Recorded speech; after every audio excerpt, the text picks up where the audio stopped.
I don't know what ambassadorial function this serves, but okay.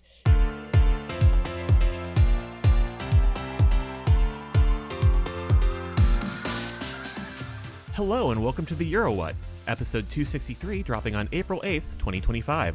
We are a pair of Americans trying to make sense of the Eurovision Song Contest. I'm Ben Smith, and I'm here with my co-host, Mike McComb. Hey, Mike. Hello. In this episode, we'll be finishing up semifinal 1, talking about Croatia, Sweden, San Marino, Portugal, and Cyprus with our special guest, Euny Hong. Welcome to the show, Euny. Thank you so much. I'm really excited to be here. I am excited to have you on the show. We met a couple pop conferences ago at this point. You have some background with the Eurovision Song Contest. Right. The first time I ever watched the Eurovision was, the Song Contest was live. I was sent to cover it for the Wall Street Journal in 2002, and it was being held in Estonia. And then the following year, I was sent by the New York Times to Riga. It's the most fun I think a person can have as a grown-up, as I keep telling people. And I just could not believe just how unironically people loved it. And when I was there, no Americans had really heard of it. It was way, way before that movie with Will Ferrell. And of course, it was before the internet, and it was not broadcast in the United States. So just the fact of my being there itself became a news item both years. Like somebody said on radio, and for some reason, New York Times is here. Yeah. So how did you get the assignment? Did you pitch Eurovision or? Yeah, I begged. I was living in Berlin in 2002, and I knew the editor of the Wall Street Journal Europe at that time. I just said, you have to let me do this. And I did the same thing the following year for the New York Times. Oh, that's amazing. Was that your first introduction to the contest, or had you been following it prior to that? Well, prior to that, I had never seen it live. I had only watched, clips of previous entries, but the first time I saw it, live, beginning to end, was in 2002 while I was actually watching the show. So that was kind of amazing. And I think the way that I became interested initially, the reason I pitched it, is I was in Germany at the time, and I was talking to some friends who were talking about how they would look forward to the Eurovision Song Contest every year when they were growing up. The family would gather around the TV, and there's a Eurovision anthem, not related specifically to the song contest, but to the European broadcasting system. And it kind of sounds like trumpety, like Bach sort of. And my friend said that when he was a kid, he thought that was the European anthem. Oh, wow. Yeah. like the national anthem, but for Europe. And, this totally goes against what, if you talk to people, they'll just pretend that they never watched it, or they don't care about it, or they're embarrassed by it. But, everyone seems to have the same story where everybody crowded around the TV and watched it every year, like people do with the Oscars. Yep. So they claim they don't watch, but the second Today M starts playing, they just sort of stand up and put their hand over their heart. Exactly. Yes. Yeah, and then the voting, which you would not think would be exciting, people are just riveted. I remember the first time that I hosted a Eurovision party when the voting was happening. This would have been in 2016. People kind of transfixed by just numbers flying across the screen with really very little context of what was going on. Right. But yeah, like their eyes were just glued to what was happening. So it's like the Olympics. It's done in 2 languages, and there's this tension, and then people you watch everyone in their respective green rooms looking like that they're praying and really tense, and you want to be really happy for one of them, and yeah, it's wonderful. One thing that I feel like I've seen popping up more and more with Eurovision acts the last few years as we dive into their backgrounds is that there's been at least a handful now where part of their background is writing for K-pop groups. And you have a book that is getting re-released this month, The Birth of Korean Cool, How One Nation is Conquering the World Through Pop Culture. Do you want to just chat about what that is about? The book, The Birth of Korean Cool, I originally wrote it in 2014. And as you said, the second updated edition actually was released on April 1st. So the book is basically about how the Korean pop culture explosion that we see now, which encompasses music and movies, dramas, food, fashion. It's not an accident that this happened all at once. It wasn't actually organic. It was originally planned and funded by the Korean government. They've been doing this since the early 90s. And what we're seeing now is the fruits of decades of planning. It's very funny. Thank you for mentioning the connection between K-pop and just Europop in general. They share a lot of the same songwriters. And yeah, you can kind of hear it. Like some of these entries, I'm like, wait a minute. Did these people write for, BTS? Because I swear that there are some... Sweden, as you know, is a modern day pop song factory. I mean, Max Martin's the most famous, but even beyond him, it's a sort of cottage industry there. And I think a lot of the K-pop bands and a lot of Europop bands source from the same pool of songs. The MFA in Boston last year had a special exhibition called The Korean Wave, just sort of going into all of the different areas.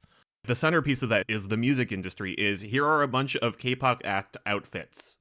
I saw that exhibit when it was in London. I was asked to speak there, but I didn't see the one in Boston. I don't know where, they must have gotten the costumes for the Boston one specifically, because I didn't see them, actually.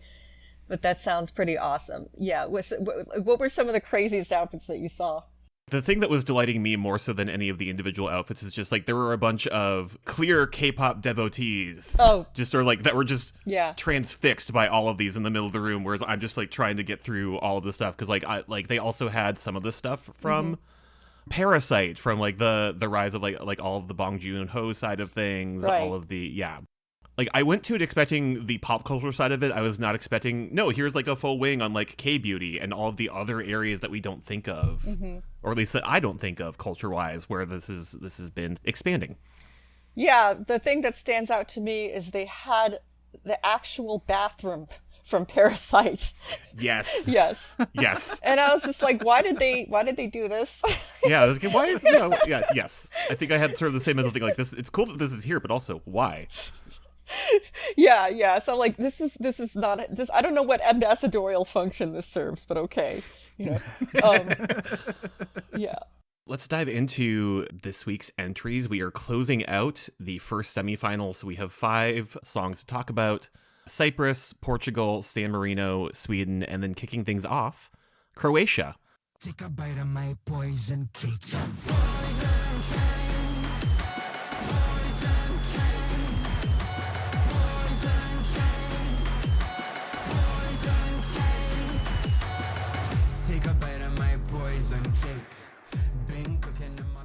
Marko Bošnjak won Croatia's Dora and will represent his country at Eurovision with the song Poison Cake. Marko first rose to fame at 11 years old as the winner of the talent show Pinkovi Zvezdice, a show that is the Hydrox version of The Voice Kids. He has tried to represent Croatia at Eurovision before, finishing as the runner-up in Dora in 2022 with the song Moli za nas. At this year's edition of Dora, Poison Cake won the jury by earning top marks from 3 of the 4 international jurors and 1 of the domestic jurors, as well as high scores from the rest of the panel. He finished 4th in the televote, but had a healthy enough lead to earn the ticket to Basel. Since winning Dora, Marko has started competing on the Croatian version of Your Face Sounds Familiar, but will need to withdraw from the show once his preparations for Eurovision begin. Poison Cake is written by Marko Bošnjak, Bas Visink, Ben Pine, Emma Gale, and Filip Majdak. Last year, Croatia had its best placement ever as an independent nation, as Baby Lasagna's Rim Tim Tagi Dim won the televote and finished 2nd overall. Croatia will perform in slot 14 in the first semifinal, after the Netherlands and before Switzerland's preview performance. Euny, what did you think of this one? I say this at least once every Eurovision, but I hate myself for loving this. I think that the staging they're using in the final performance is the same as the video that I saw, where everyone is wearing vinyl or pleather bell bottoms that are all black. And I was trying to figure out what the outfits were, and then because they look like Keebler elves dancing in the background, I'm like, oh no, those are chef's hats. I love it when they literalize the song because it's called Poison Cake. And they're showing a kitchen. I'm like, oh no, they're not like, it's not like they don't know what they're saying. They're actually doubling down. Yeah, the song is about a cake, and it's sort of like one of these things where like, I don't know how self-aware they are. I mean, they must know that this is campy. And, am I laughing with them? Am I laughing at them? Is the joke actually on me? Because I'm insouciantly like making fun of this. It has this Jonathan Rhys-Meyers lookalike, as the lead singer. This one really, really reminded me of a K-pop song, actually. Electric, the really strong bass, and how he bursts out with this like, poison cake, and it's like halfway synthesized. So I actually really liked this one. I'm not as enthusiastic about it, but I was also reminded of K-pop from this one, like specifically the song Pink Venom by Blackpink. It doesn't have the same flow or anything like that, but I think it was just the kind of like, I don't know, the repetition of the song title as the chorus.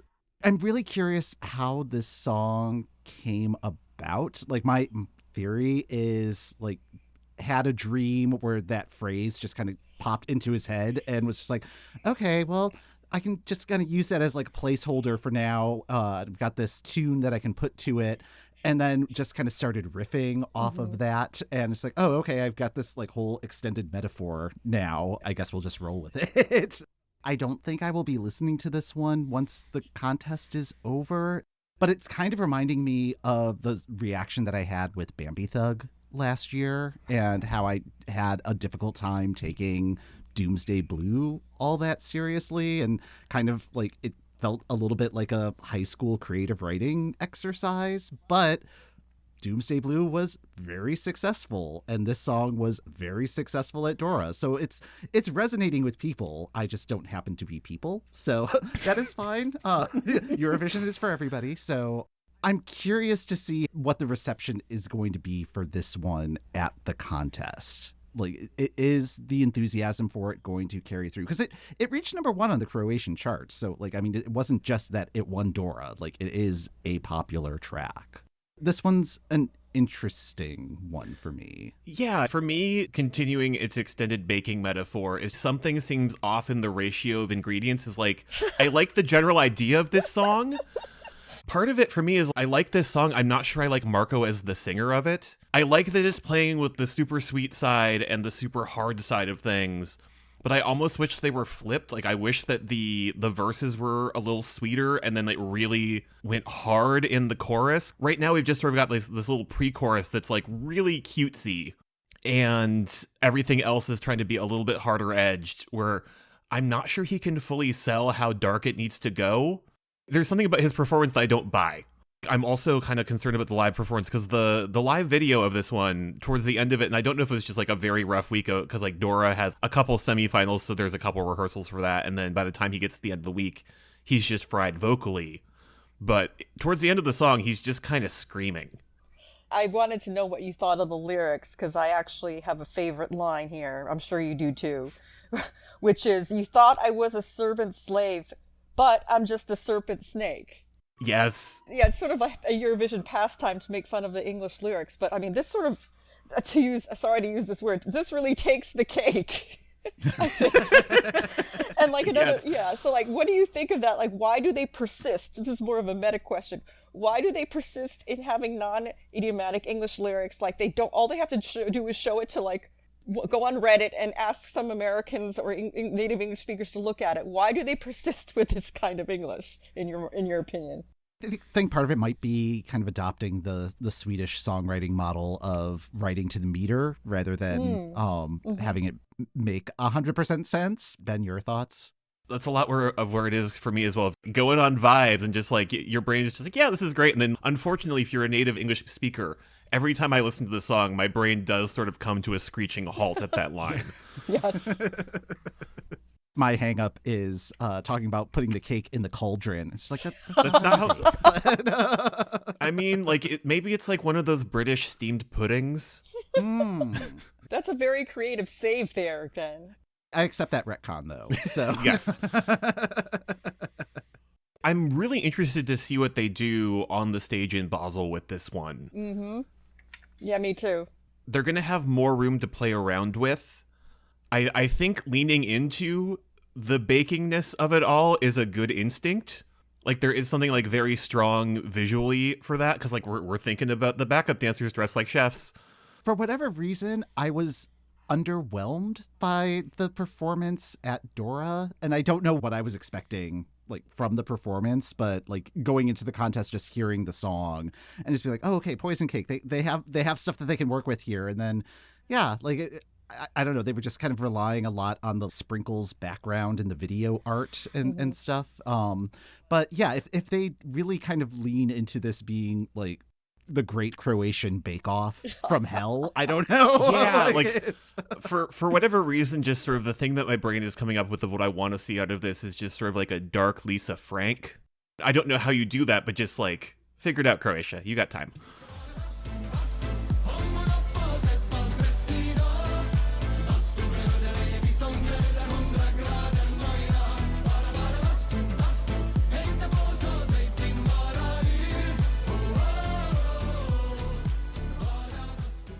Finnish comedy group Kai won Sweden's Melodifestivalen in March and will go to Eurovision with the song Bara Bastu. The trio of Kevin Holmström, Axel Amen, and Jakob Norgard formed the group Kai back in 2009 in Vora, Finland. Their musical comedy stylings run the gamut of genres, including K-pop, opera, Schlager, and a particular form of Nordic rockabilly known as reggae. The song Bara Bastu falls into the subgenre called epidunk, which celebrates Swedish lowrider culture with elements of EDM and bawdy lyrics. The song's inspiration came from the Swedish-Finnish sibling rivalry that has been showcased at the last two Eurovisions, with an emphasis on the, quote, weirdness aura of Finland's recent entries to the contest. This entry is unusual for Sweden in that it is in Swedish. Finland's 2012 entry När jag blundar was the last time the language was part of a Eurovision entry. Sweden last sent an entry in Swedish in 1998 when the rules forced countries to send entries in a country's national language. This has not been a barrier to entry for the song, as Sweden is considered one of the favorites to win Eurovision this year. Bara Bastu is written by Kevin Holmström, Axel Amen, Jakob Norgard, Anders Wretoff, Christopher Strandberg, and Robert Skowronski. Sweden hosted last year's contest after achieving their record-tying 7th win in 2023. Their entry Unforgettable by Marcus and Martinus finished in 9th place. Sweden will perform in slot 6 in the first semifinal, after Ukraine and before Portugal. This is one where I think it's very staging dependent because visually my jaw just dropped. I was just like, this is amazing because, again, I love it when Eurovision, the visuals are literalized interpretations of the lyrics. So this one is about the sauna and, oh, look what they're showing. Well, the first scene is lumberjacks and they're cutting wood. And then you actually have a sauna and people sitting around in towels. As for the song itself, yeah, I thank you so much for putting that description together because I was just like, this really defies genre. And it's sort of something that, like, you know, you would send into space as an example of like a mix of various world music genres. There's also, of course, with every Eurovision, I'm sure you'll agree that one of the most fun things to do is sort of look at the possible political angles.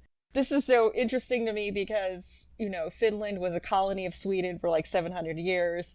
And it's kind of like Korea, Japan, where, yeah, of course, nominally they're allies. They're pretty much always going to vote the same way in any kind of world, you know, political theater. But there's still a rivalry there. You know, physically, Finns and Swedes don't look anything alike. And Finns have this inferiority complex that everyone thinks that they're Scandinavian. And they having to say Finland is not Scandinavia.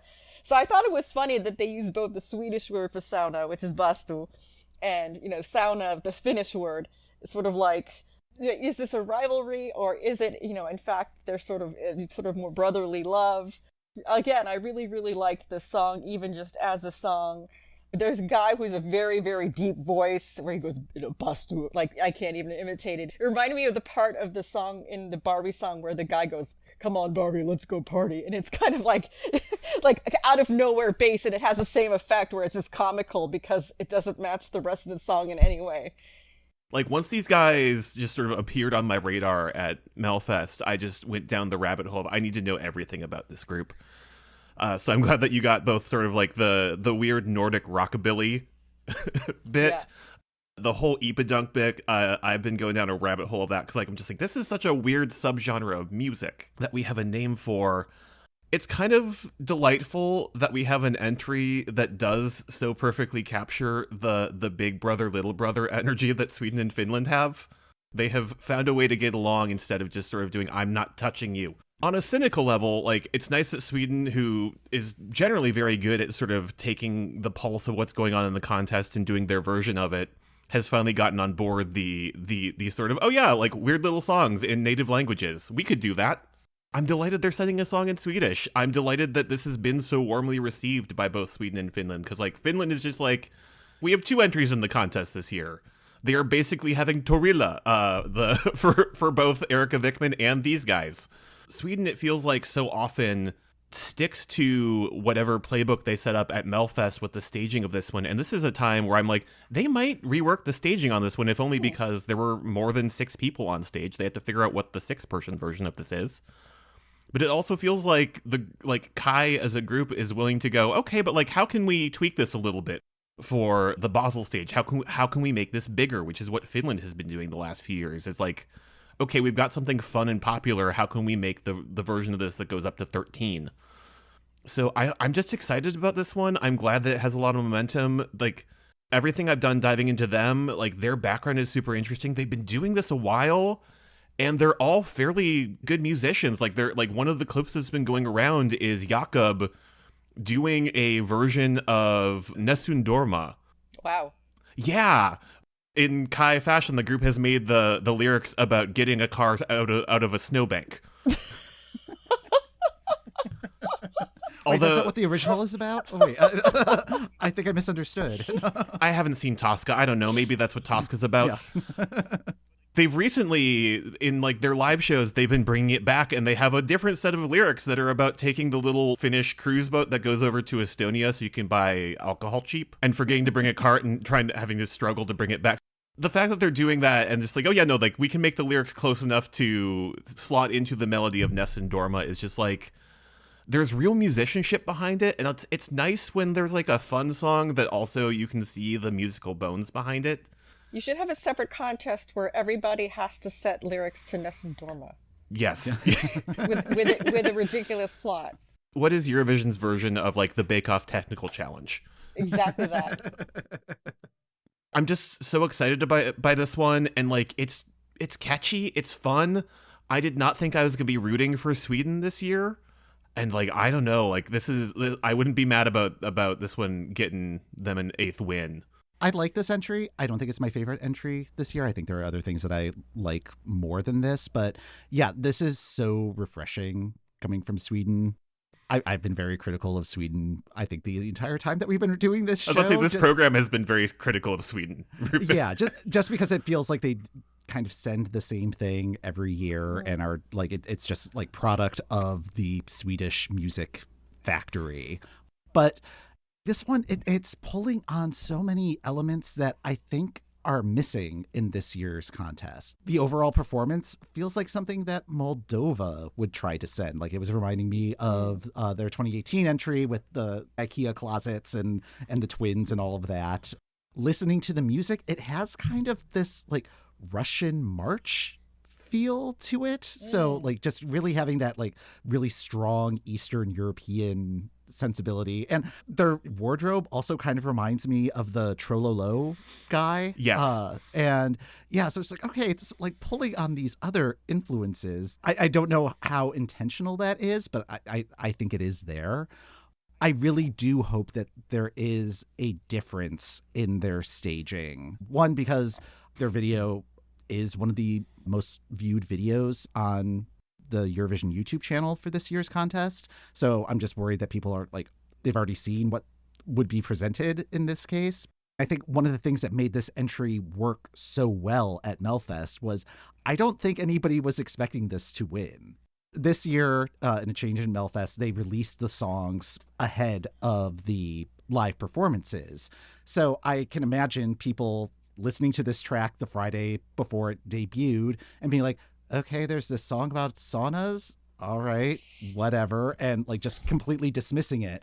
But it's not until that scene change in the performance where it goes from the woodland scene to like turning into a sauna that the audience is just like, okay, I am on board with this. And it's like they've already like kind of proven their vocal chops, because that was a real like an incredible vocal performance that they gave. It's like they're filling the arena with their voices. It's not backing track that's doing that. I think that stagecraft is what's making this entry work so well. Like it can't just be the audio track. Like you do need that visual component, and they're thinking about that. They've thought about that, and I'm just hoping there's an evolution to that once we get to Basel. But yeah, good work, Sweden. I'm closer to your side than I have been before. So yeah.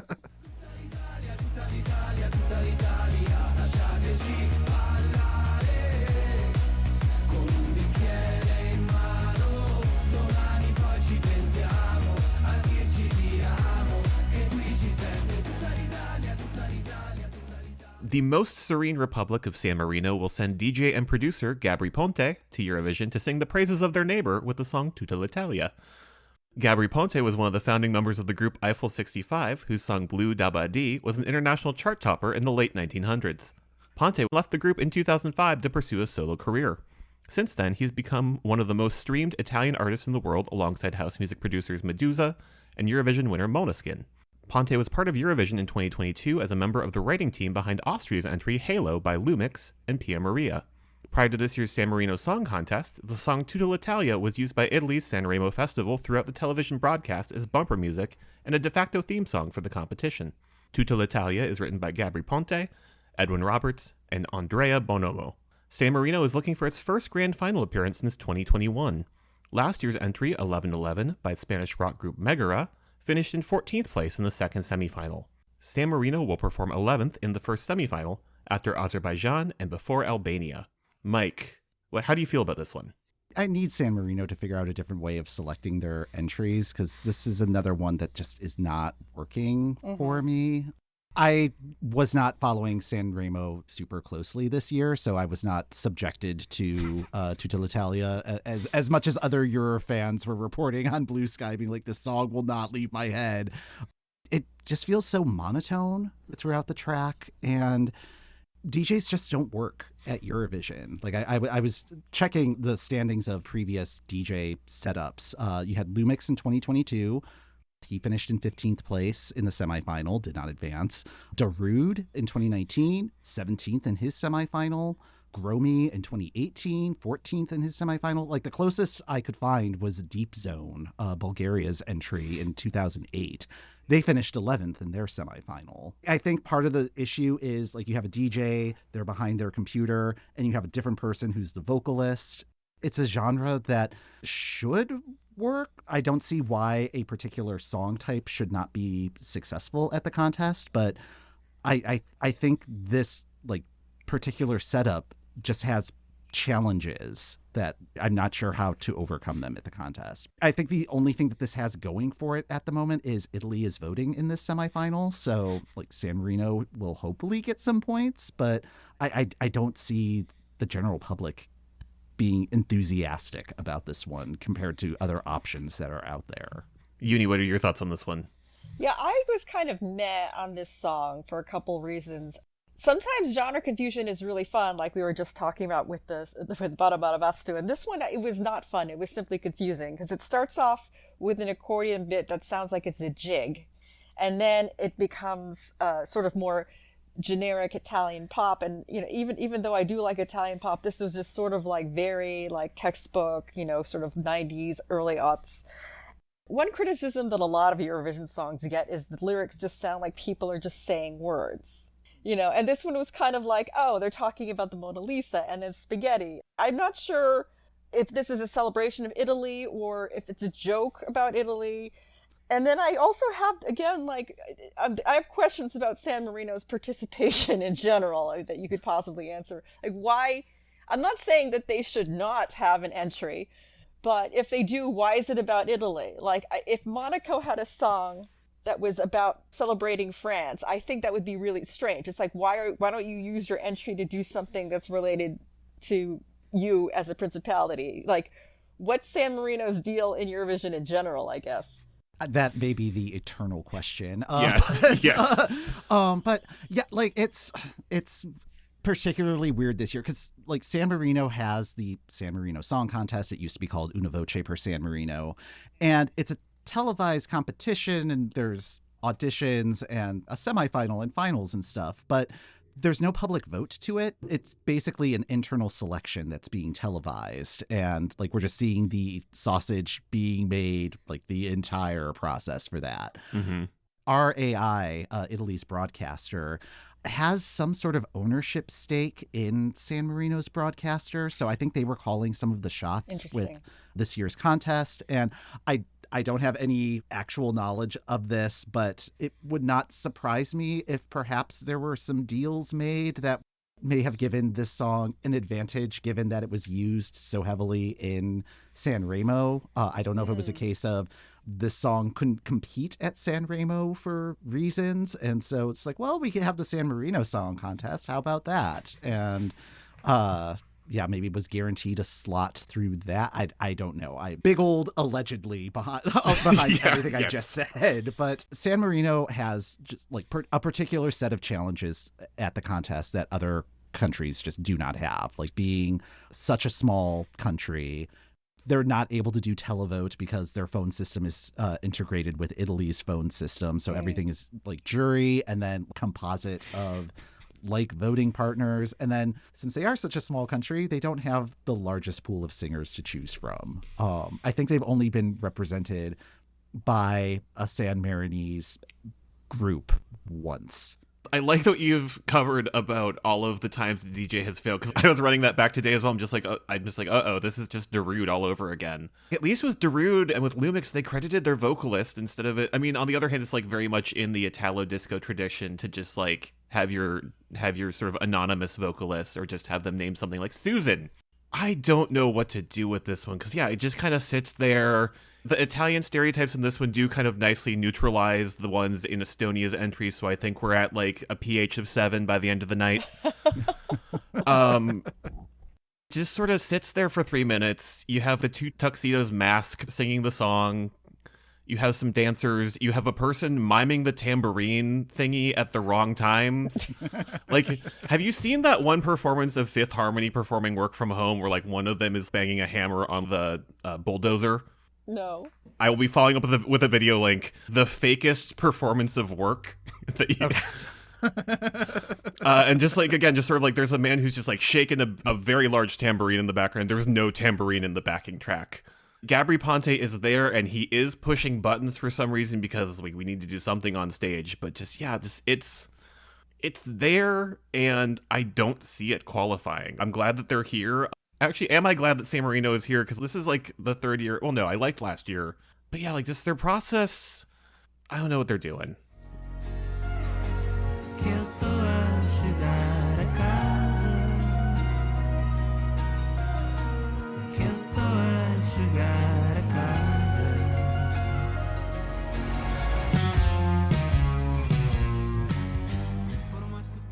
The band NAPA will represent Portugal at Eurovision with their song Deslocado. Originally named Men on the Couch, the quintet NAPA formed on the island of Madeira in 2013. They released their debut album, Senso Comum, in 2019, thanks to the help of fans providing crowdfunding support. The album reached number 49 on the Portuguese charts. The band changed their name in 2023 in coordination with their second album, Logo Se Ve. They went on their first national tour in 2024 and were able to release a concert film highlighting two of their sold-out shows in Lisbon. NAPA's third album is expected later this year. In Portugal's Festival de Canção, the song Deslocado won the second semifinal, finishing third with the jury and topping the televote with over 25% of the votes cast. The grand final was less decisive. NAPA finished fourth with the jury and was the runner-up in the televote. However, there was very little agreement between the jury and the public, as NAPA's combined score tied with jury winner Diana Villarino. The tiebreaker goes to whoever scored higher with the public, so NAPA will be heading to Basel. Deslocado is written by Andre Santos, Diogo Gois, Francisco Souza, Yao Guilherme Gomez, Yao Lorenzo Gomez, and Yao Rodriguez. Last year, Portugal finished in 10th place with Grito by Yolanda. Portugal will perform in slot 7 of the first semifinal, after Sweden and before Norway. So if San Marino is, I don't know what to do with this, parentheses negative, this one is, I don't know what to do with this, parentheses positive, in that this is a wonderful vibe for the 3 minutes I'm listening to it. And then like I go off to other things and it kind of just quickly leaves my memory. It's a band, and bands can have trouble at Eurovision because there's a lot of, like, you now have 6 people who are miming their instruments on stage. I like this one when I'm listening to it. Like, it has like a very easy vibe. It's maybe a little bit too lightweight, given that it's not sticking around for me. But Portugal is one of the nations at the contest that very much marches to the beat of their own drum. I was kind of hoping they were going to keep going down the lane they were doing with Grito last year, because that was just really beautiful and really stuck out in the competition. And I'm just not sure that this one is going to catch people the same way, especially coming like right after Sweden, which I feel like is going to have a lot of eyes on it. So like maybe people will be still glued to their screens, but also could they just be thinking about the sauna people? Well, in my notes, the first word I have is pajamas? ? Because the lead singer is wearing these narrow vertical stripes. And I was wasting brain cells trying to figure out the outfit. And then I also kind of thought it was appropriate that it looked like pajamas because it made me want to take a nap. I thought this song was kind of just boring. It was just not Eurovision-y. And I mean that it was more like something that a performer who would be like fourth place in American Idol or something. And it was trying to be like, ooh, look, we're playing instruments, which goes against the spirit of Eurovision. And I think there was kind of it's kind of like, the stereotypical hipster attitude, like, we're just going to be different from everybody else. And it just wasn't working for me. I felt they were like sort of tryhards. The voices were weak, which is not great if you're trying to emphasize how authentic you are, which is what I felt like what they were doing. And it was one of these things where, like, what's very telling is I was in preparation for this chat, I was watching this YouTube video, and I kept spacing out and going to a different browser to do something else, like check my email. And it was the only song on the list for which that was a problem, and I had to try several times because it couldn't hold my attention. I think I'm in agreement with both of you. This does have a very chill vibe, but it just does not have hooks to sink into you. I'm really concerned about this one because it's right after Sweden. It's right in the middle of the lineup. And I think it's going to be one of those songs where during the recaps while the voting is open, people will be like, oh, right, that one. I did like that one. They will need to be reminded to vote for this one rather than picking up the phone and be like, oh, I need to vote for Portugal. Overall, I like the song, but just in this like competitive context, it's just not going to stand out unless it stands out because it's not going to stand out, because this is going to be a very loud semifinal, I think. I mean, just like based on the 5 that we're talking about today, there's a lot going on, and this one doesn't have much going on, or it's not as bombastic as a number of the other entries. And maybe the palate cleanser sorbet-ness of it might help it. I don't know, people might be like, oh, good, one that I can hang on to if everything else is just too loud. But it is also like brand Portugal, so I don't know. It's very brand Portugal, and like there is sort of the cleansing sorbet aspect. On the other hand, like my immediate instinct is like, oh, good, a quiet one, bathroom time. We have 15 songs that are competing. We have 3 songs that are getting a showcase performance because they're going to be in the grand final. That's a lot of things that this has to stick out from, and I'm concerned it will not. If it does make it to the grand final, though, I can see the juries really liking this one, really digging it, but it has to get there first. And that's where my concern is. I want this to qualify. I just don't know if the numbers are going to be there.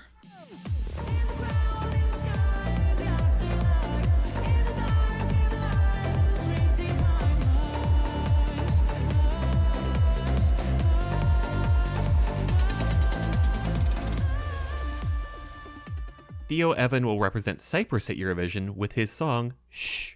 Theo was the first act to be announced for Eurovision this year, and Shh was one of the last songs to drop.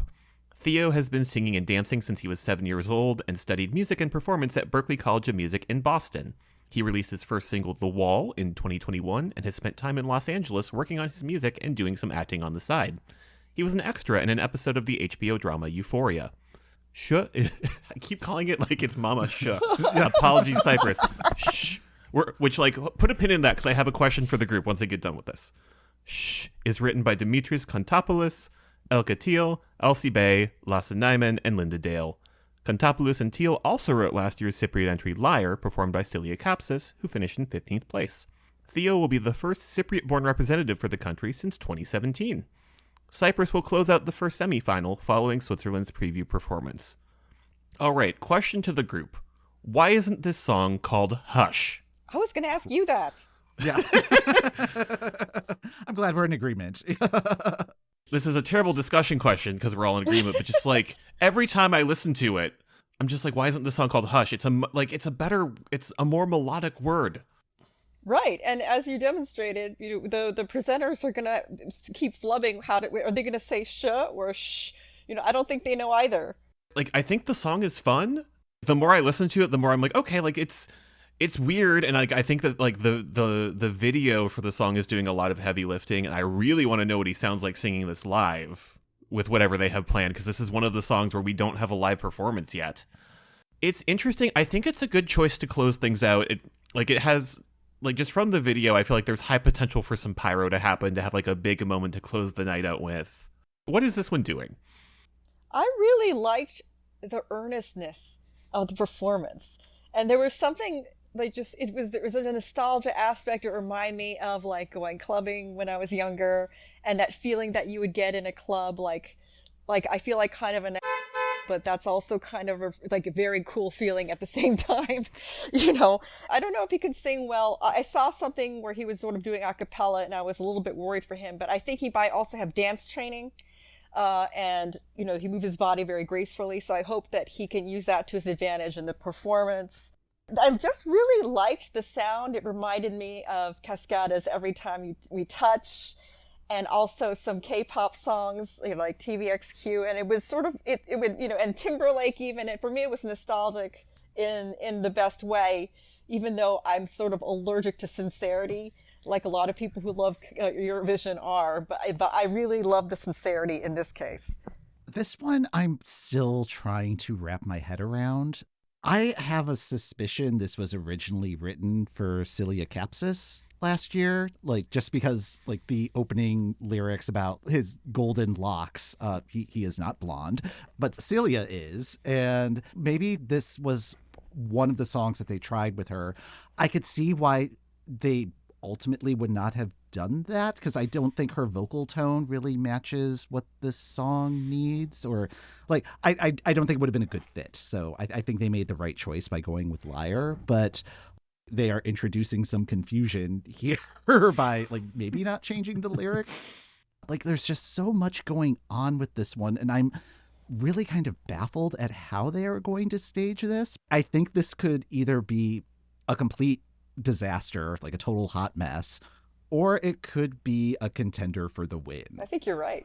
There's no middle ground here. Like thinking back to Fuego, I don't recall people being that excited about Fuego until it got to rehearsals, and then that just blew up. That could be the case here. I think this is going to be a challenging one to stage, and it's also interesting that it is in the same semifinal as Belgium. Like I feel like this is in direct competition with Strobe Lights, and this is a much better execution of what they're trying to go for with that, I think. Yeah, because like both of those songs are definitely trying to capture the feeling of being in the club. And I think this one is a little bit more of a coherent statement. But I agree with you that it feels like this has hot mess potential. Given how much is going on in the video, they're going to try and do what Poland did for their staging for the Tower. I'm not sure they're going to make him go through as many wardrobe changes as they made poor Luna go through. I mean, he could start out with a blonde wig just to like make that like the first lyric makes sense. Don't do that. Please don't do that. Just start with that and just immediately rip it off and throw it in the audience. No, I like that. He should do that, because there's a lyric that goes, like, if you know my name, then keep it a secret. So it's kind of like, I know I look like this blonde person, but I'm actually dark-haired, and that's a really big secret. Or something. I mean, they could make it work in a very hokey way. Which, thank you all for your discretion in not mentioning his name, since we know it. Yeah. He did ask us to keep it a secret. It's going to be a weird one. I think no matter what happens, it's going to be a weird one. So that seems to be the general vibe of this one. Just like, I don't know this. If it wins, I'll be really happy for him.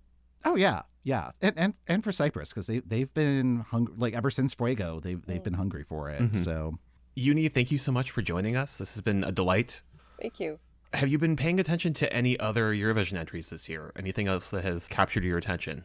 Yeah, I mean, my bias is, as I think you know, I lived in France on and off for like the last 20 years. So I have two favorites among the ones we haven't discussed yet. And one is France, which has a performer named Luan.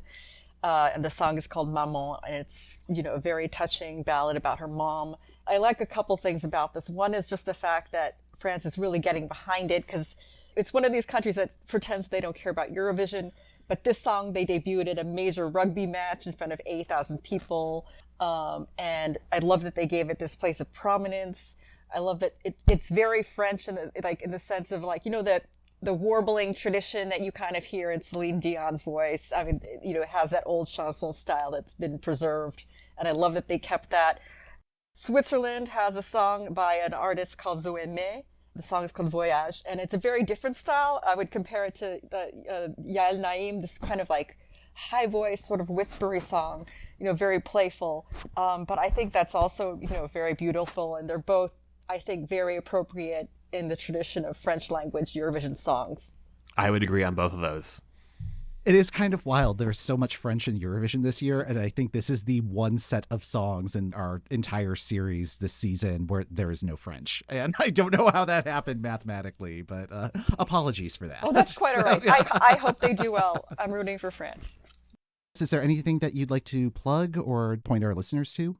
I mentioned at the top of the show that my book, The Birth of Korean Cool, How One Nation is Conquering the World Through Pop Culture, just got updated, and in the second edition, which includes BTS, Squid Game, and Parasite, and all of the sort of really recent stuff that has come out.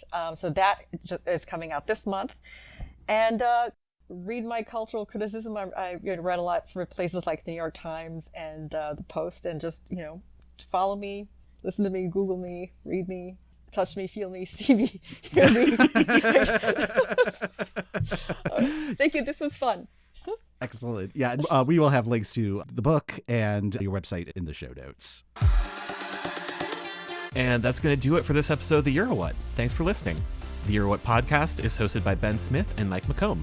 You can find our full archive of episodes on our website at EuroWhat.com. If you'd like even more episodes, join our Patreon. You can get to the Patreon through our website or by going to patreon.com/EuroWhat. Next time on the EuroWhat, we jump over to semifinal 2, where we will discuss Montenegro, Luxembourg, Greece, Czechia, and Ireland with our special guest, Fred Bronson.